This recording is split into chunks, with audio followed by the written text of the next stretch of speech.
Nesta aula, nós iremos tratar do plano de carga da grua, de acordo com o anexo 3 da norma regulamentadora 18. Aqui ele é incluído pela portaria número 114 de 17 de janeiro. Então, hoje vamos abordar o anexo 3 da norma regulamentadora 18. Aqui a gente vê uma grua, né? E aqui as distâncias que a grua pode alcançar e as cargas a partir da metade. As cargas 40, 50, 60, 70 e 80 metros.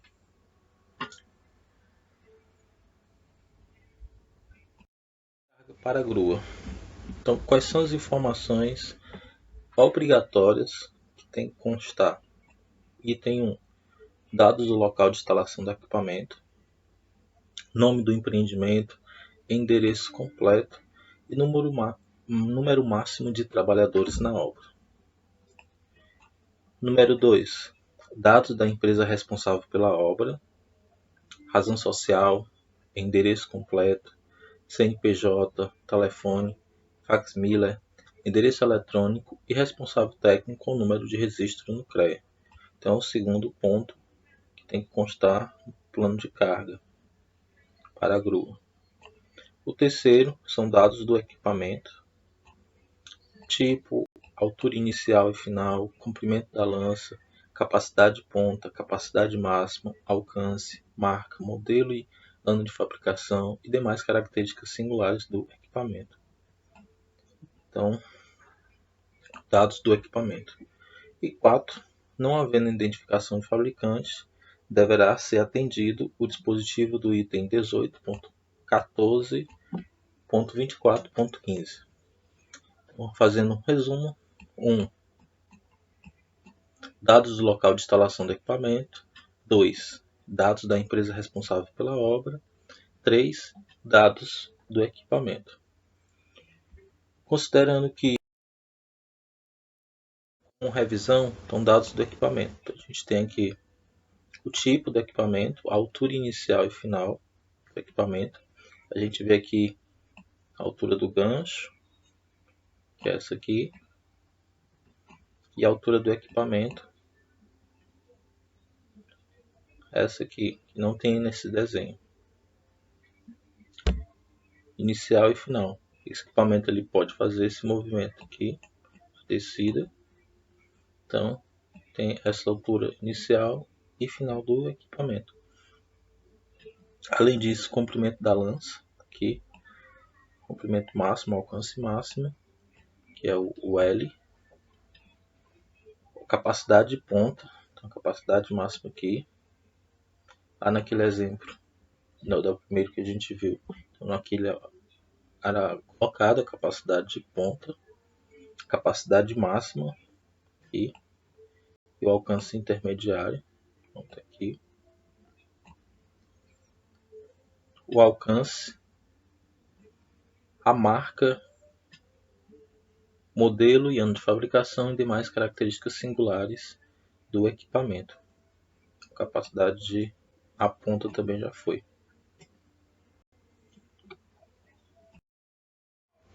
Plano de carga, continuando, então informações também devem constar aos fornecedores, locadores do equipamento, proprietários do equipamento. Deve conter razão social, endereço completo, CNPJ, telefone, e-mail, endereço eletrônico, se houver, e responsável técnico, número do registro da RT.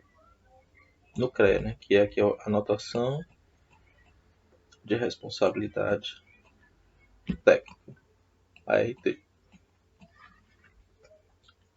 O 6. Responsável pela manutenção da grua, da mesma forma, razão social, endereço completo, CNPJ, telefone, fax-miller, endereço eletrônico e responsável técnico com o número do registro no CREA e também o número de registro da empresa no CREA. Então aqui, da mesma forma, um ART. pela manutenção da grua. 7. Responsável pela montagem e outros serviços da grua. Da mesma forma, razão social, endereço completo, CNPJ, telefone, endereço eletrônico, responsável técnico e número de registro no CREA e número de registro da empresa no CREA. Então são esses pontos, o quinto, o sexto, o sétimo. Quinto, fornecedor, locatário do equipamento, proprietário. Sexto, responsável pela manutenção da grua. E sétimo, responsável pela montagem e outros serviços da grua. Em relação ao local de instalação, temos que ele deverá ser elaborado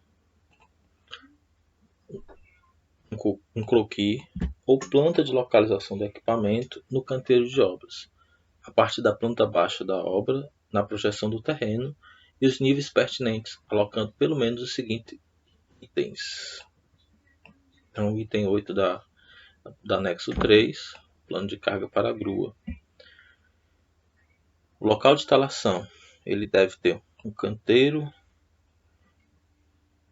containers e área de vivência informados no croquis, o plano de localização do equipamento, via de acesso, circulação de pessoal, veículos, área de carga e descarga de materiais, área de estocagem de materiais, outros equipamentos, elevadores, guinchos, geradores e outros, rede elétrica, transformadores e outras interferências aéreas, edificações vizinhas, recuos, vias, córregos, árvores e outros. Então, todas essas informações têm que estar no croquis, o plano de localização, para definição do local de instalação da grua. Além disso, a projeção da área de cobertura da lança e contralança, projeção da área de abrangência das cargas com indicação dos trajetos, todas as modificações, tanto nas áreas de carregamento quanto no posicionamento, outras alterações verticais ou horizontais. Sistema de segurança. O item 9 do anexo 3 é o plano de cargas para a grua. Deverão ser observados no mínimo os seguintes itens: existência de plataforma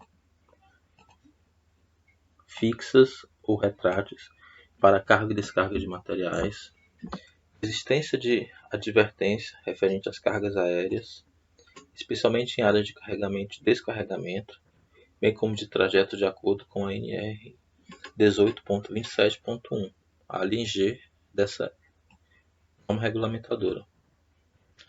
Importantíssimo, uso de colete refletivo.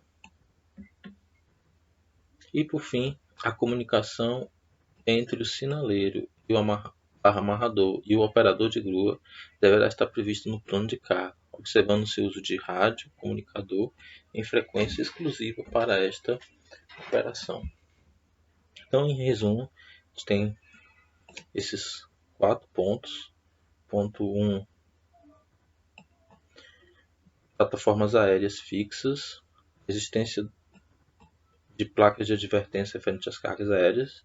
Ponto 2, o ponto 3, uso de colete refletivo, e o ponto 4, radiocomunicador com frequência exclusiva para essa operação. Vejam bem, aqui são as exigências mínimas do sistema de segurança, deverão ser observados. Já que é a questão do pessoal técnico, tanto para o operador quanto para o sinaleiro, é exigida a qualificação mínima. O que seria essa qualificação mínima? O operador da grua, ele deve ser qualificado de acordo com o item 18.37.5 e ser treinado conforme o conteúdo programático mínimo. No final dessa anexo ele informa qual é esse conteúdo, mas é o mesmo conteúdo que foi visto na aula 1, com carga mínima, horária mínima definida pelo fabricante, locador ou responsável pela obra. devendo, a partir do treinamento, ser capaz de operar conforme as normas de segurança, utilizando os EPIs necessários para acesso à cabine e para a operação, bem como executar inspeções periódicas semanais. Então, uso do EPI para acesso à cabine e executar inspeções periódicas semanais. Esse profissional, o operador da grua, deve integrar cada plano de carga e ser capacitado para as seguintes responsabilidades. 1. Operação do equipamento de acordo com as determinações do fabricante. E é importante ler o manual, o que é que o fabricante informa. 2. E realização da lista de verificação da conformidade, o famoso checklist, com frequência mínima semanal ou periodicidade inferior, conforme a especificação do responsável técnico do equipamento. Então, o pessoal técnico, o operador da grua, ele deve ter como qualificação mínima exigida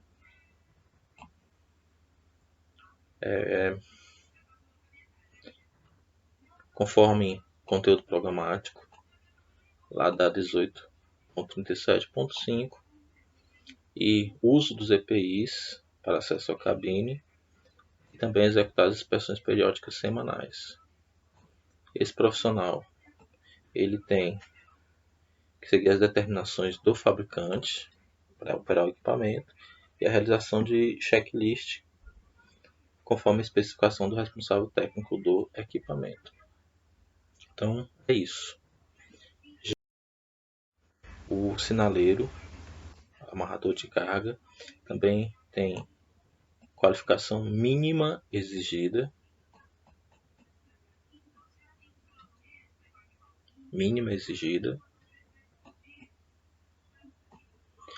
Deve ser qualificado também de acordo com a 18.37.5, a norma regulamentadora, e ser treinado conforme conteúdo programático mínimo, com carga horária mínima de 8 horas. Deve estar qualificado a operar conforme as normas de segurança, bem como executar a inspeção periódica com periodicidade semanal ou outra de menor intervalo, conforme a especificação do responsável técnico pelo equipamento. O sinaleiro, amarrador de carga, deve integrar cada plano de carga e ser capacitado para as seguintes responsabilidades: amarração de carga para o içamento. 2. Escolha correta dos materiais de armação de acordo com as características da carga. 3. Orientação para o operador da grua referente aos movimentos a serem executados. 4. Observância às determinações do plano de carga. E 5. Sinalização e orientação dos trajetos. Então, o amarrador, o sinaleiro, tem as seguintes responsabilidades. Então, mais uma vez aqui a questão da qualificação mínima, a questão do conteúdo programático mínimo, e aí a norma exige 8 horas, além do uso do EPI, seguir as normas de segurança e executar a inspeção periódica. Essa responsabilidade dele é importante frisar: amarração de carga para o içamento, escolha correta dos materiais de amarração, orientação para o operador da grua referente aos movimentos a serem executados, observar as determinações do plano de carga e sinalização e orientação dos trajetos. Vamos às responsabilidades conforme o anexo 3 da norma regulamentadora 18. O responsável pela obra deve observar o atendimento dos seguintes itens de segurança: aterramento da estrutura da grua, implementação do PCMAT, prevendo a operação com gruas, independente do plano de carga, fiscalização do isolamento de áreas, de trajetos e da correta aplicação das determinações do plano de carga, elaboração, implementação e coordenação do plano de cargas, disponibilização de instalações sanitárias a uma distância máxima de 30 metros, no plano vertical e 50 metros no plano horizontal em relação à cabine do operador, não se aplicando para gruas com altura livre móvel superior às especificadas. Então, essas são as responsabilidades do responsável pela obra. Então, observe bem, tanto a questão da segurança do aterramento da estrutura, como a questão da disponibilização de instalações sanitárias, banheiros, né? E aí tem os valores máximos, 30 metros no plano vertical e 50 metros no plano horizontal, além de elaborar, implementar e coordenar o plano de cargas. Responsabilidades, ainda assim, responsável pela obra, ainda tem verificar registro e assinatura do livro de inspeções de máquinas e equipamentos, confirmação da correta operacionalização de todos os dispositivos de segurança, constante no item 18.14.24.11, no mínimo, após as seguintes ocasiões: instalação do equipamento, cada alteração geométrica ou de posição do equipamento, cada operação de manutenção ou regulagem do sistema de freio do equipamento, com especial atenção para o sistema de freio no movimento vertical de cargas. Então, essa confirmação é extremamente importante, pois coloca, com ela sendo executada corretamente, diminui os riscos para o operador e para as pessoas próximas, né? O responsável pela manutenção, montagem e desmontagem, ainda dentro de responsabilidade do item 11º da norma. O responsável pela manutenção deve designar pessoal com treinamento e qualificação para executar as atividades, que deverão sempre estar sob supervisão de profissional legalmente habilitado. Durante as atividades de manutenção, montagem, desmontagem, telecospagem, ansação e conservação do equipamento, checagem da operacionalidade do dispositivo de segurança, bem como entrega técnica do equipamento, e registro desses eventos em livro de inspeção ou relatório específico. E o responsável pelo equipamento deve fornecer equipamento em perfeito estado de conservação e funcionamento como definido pelo manual do fabricante, observando o disposto no item 18.14.24.15 desta resolução, da 18, mediante a emissão de anotação de responsabilidade técnica referente à liberação técnica efetuada antes da entrega.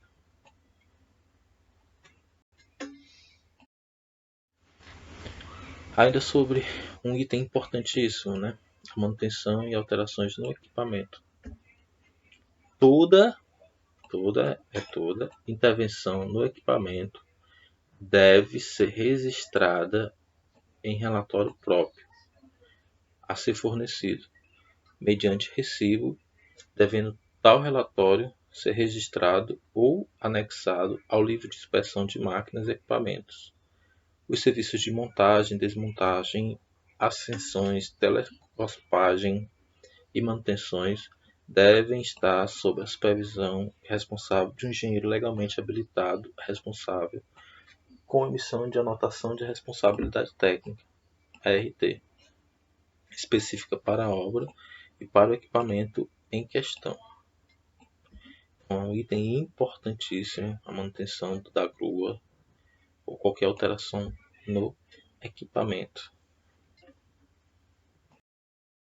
Ainda sobre a questão do plano de cargas para grua, no canteiro de obra, a documentação obrigatória no canteiro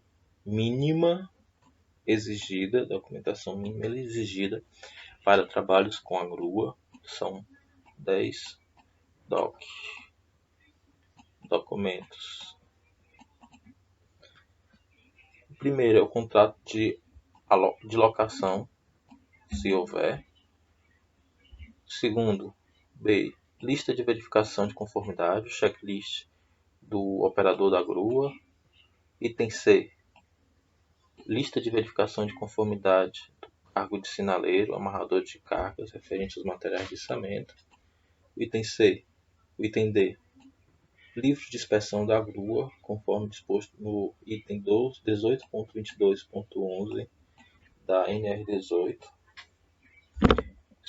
O quinto, comprovante de qualificação e treinamento do pessoal envolvido na operacionalização e operação da grua. Então são esses 5 iniciais. E é importante frisar que a documentação mínima exigida para trabalhos com grua. Além disso, tem a cópia das anotações de responsabilidade técnica do engenheiro responsável nos casos previstos. 6. Plano de carga devidamente preenchido e assinado em todos os seus itens. A RT é importante porque ela é um instrumento legal, civil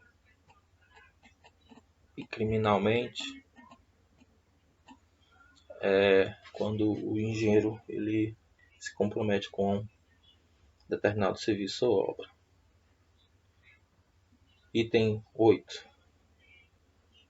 Documentos sobre esforços atuantes na estrutura do edifício, conforme disposto no item 18.14.24.3. 9. Atestado de aterramento elétrico com medição ohmica, conforme a NBR 5410 e a 5419, elaborado por profissional legalmente habilitado e realizado semestralmente. A gente está falando aí de toda a documentação obrigatória mínima no canteiro de obras para aqueles que trabalham com grua. O manual do fabricante e operação, contendo a lista de verificação de conformidade para o operador, para o sinaleiro, instrução de segurança e operação. Então, são os documentos obrigatórios.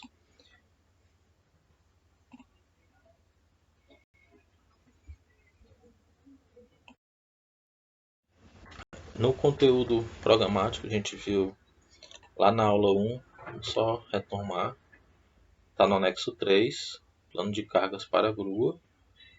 Então, conteúdo mínimo para o treinamento de operadores de grua e sinaleiros amarradores de carga deve conter pelo menos as seguintes informações: a definição, funcionamento, montagem e instalação, operação de gruas, sinalização de operação, amarração de carga, sistema de segurança, legislação e normas regulamentadoras, aí contendo a NR5, que é a CIPA, NR6, que é equipamento de proteção individual, NR17, ergonomia, e NR18, que é método de trabalho para a indústria da construção civil. Então é isso. Com isso a gente conclui essa parte de plano de carga para grua, com a leitura do anexo 3 da norma regulamentadora 18. Então são essas informações que são importantes, que vai desde da responsabilidades, passando pelos treinamentos, conteúdo obrigatório, então do sistema de segurança mínimo e os demais itens que abordamos agora. Vemos na próxima aula.